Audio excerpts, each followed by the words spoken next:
It is for this reason her life is being celebrated today with full police honors. This means that this funeral service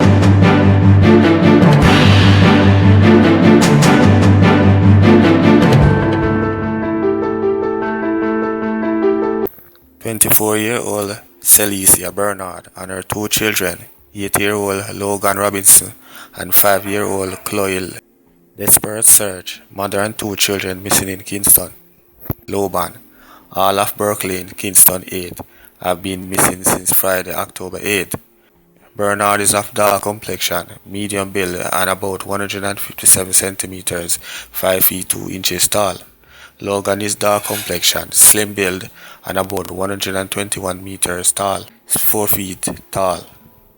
While Chloe is also of dark complexion, slim build and about 91 meters, 3 feet tall. Reports from the Constant Spring Police are that about 4:15 p.m., Bernard and their two children were last seen at home.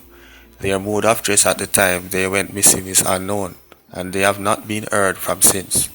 Anyone knowing the whereabouts of Celicia Bernard, Logan Robinson, and Chloe Loban is being asked to contact the Constant Spring Police at 876-924-1421, the 119 police emergency number, or the nearest police station. Man fatally shot after allegedly firing at police in Spanish Town. A man was fatally shot after allegedly firing at police officers along Jobs Lane in Spanish Town on Saturday morning. The deceased has been identified as 44-year-old Jerome Martin Daly of Red Ground in Old Harbour, St. Catherine. About 12 a.m., the police reportedly noticed a bulge at his waist and approached him. After identifying themselves, Daly reportedly drew a firearm and shot at the officers, who returned fire. He was allegedly found clutching a Browning 9mm pistol with a magazine containing 10 rounds. Daly was taken to Spanish Town Hospital where he was pronounced dead. The matter was reported to the Independent Commission of Investigations. 42-year-old Portmore man found hanging in suspected suicide. The St. Catherine South Police are investigating the suspected suicide of 42-year-old Mark L. Perry, a Tyler from Newland Road, Portmore. Perry was found around 8:20 p.m. on Friday, hanging by an extension cord from a beam in his house. The Bridgeport Criminal Investigation Branch is investigating. Get mental help. If you are struggling today or need to talk to someone about your or someone else's mental health, contact the Jamaica Mental Health and Suicide Prevention Helpline at 888-639-5433. The helpline is a service provided by Ministry of Health and Wellness, providing mental health support over phone to the Jamaican public. In a statement on Thursday, Giovanni Byfield, who is also councillor for the Gale Division in St. Mary, said there's a critical shortage of service vehicles at the Oracabessa, Castleton, and Prospect police stations in the parish. He said the situation in St. Mary is representative of most rural parishes, where police stations in deep rural areas are often left without a functional vehicle. Byfield noted that the government cannot afford to have our police stations operating without the necessary resources, especially during a time when criminal activities tend to spike. The concern was put to National Security Minister on Nationwide this morning on Friday. Dr. Horace Chang announced that 50 more vehicles are to arrive before the end of the year to further boost the JCF's fleet. We know we are somewhat behind. We have been acquiring many vehicles. We are in the process of acquiring nearly over 200 vehicles. We expect to have a number out for the December period. We are pushing hard to use all the exemptions granted to the security forces to acquire equipment to get at least another 40, 50 vehicles on the road in times for the festive season when you have extra activity and we need additional police officers on the road. Dr. Chang says preference will be given to rural police stations without a unit. Priority will be given to those small stations which are not known having any vehicles assigned to them because of the nature of what's happening. And then we expect that the rest of them will come in the the final quarter of the financial year, which is the first quarter of the calendar year. So we're looking at, and then, the new budget comes, we look at an additional vehicles.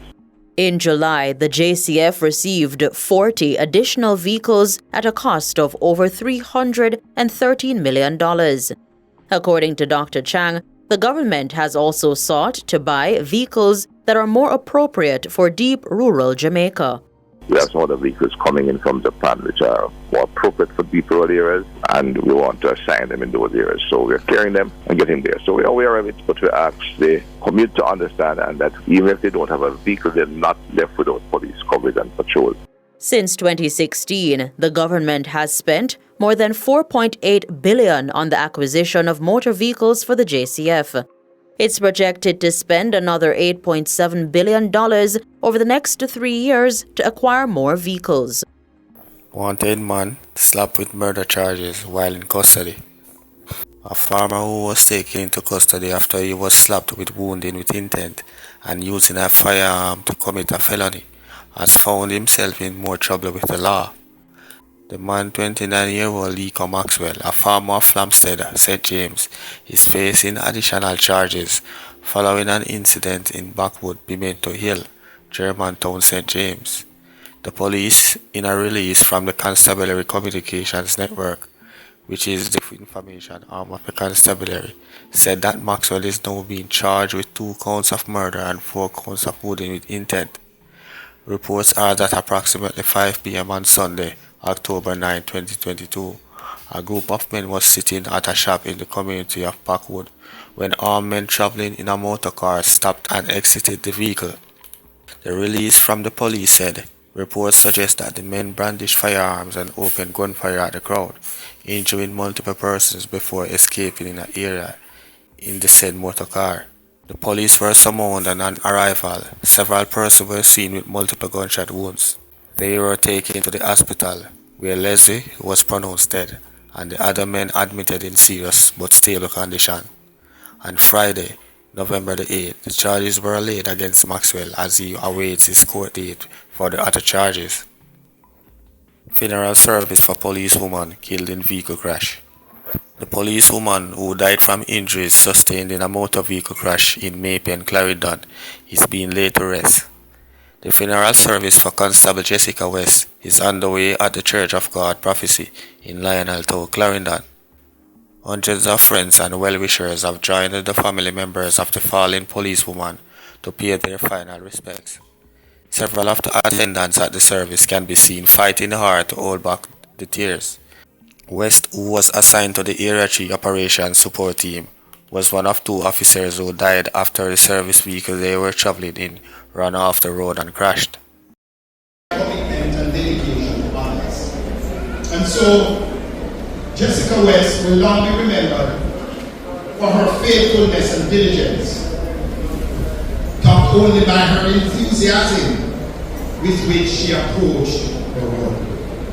It is for this reason her life is being celebrated today with full police honors. This means that this funeral service is accorded the highest level that the dead fallen officer could receive. Hence, it should be accompanied by the highest level of decorum, decency, and respect. Based on the force's funeral policy, the program in the church should last for a maximum time of 2 hours. Therefore, except the homily, eulogy, and remembrance, each tribute should last no more than 3 minutes.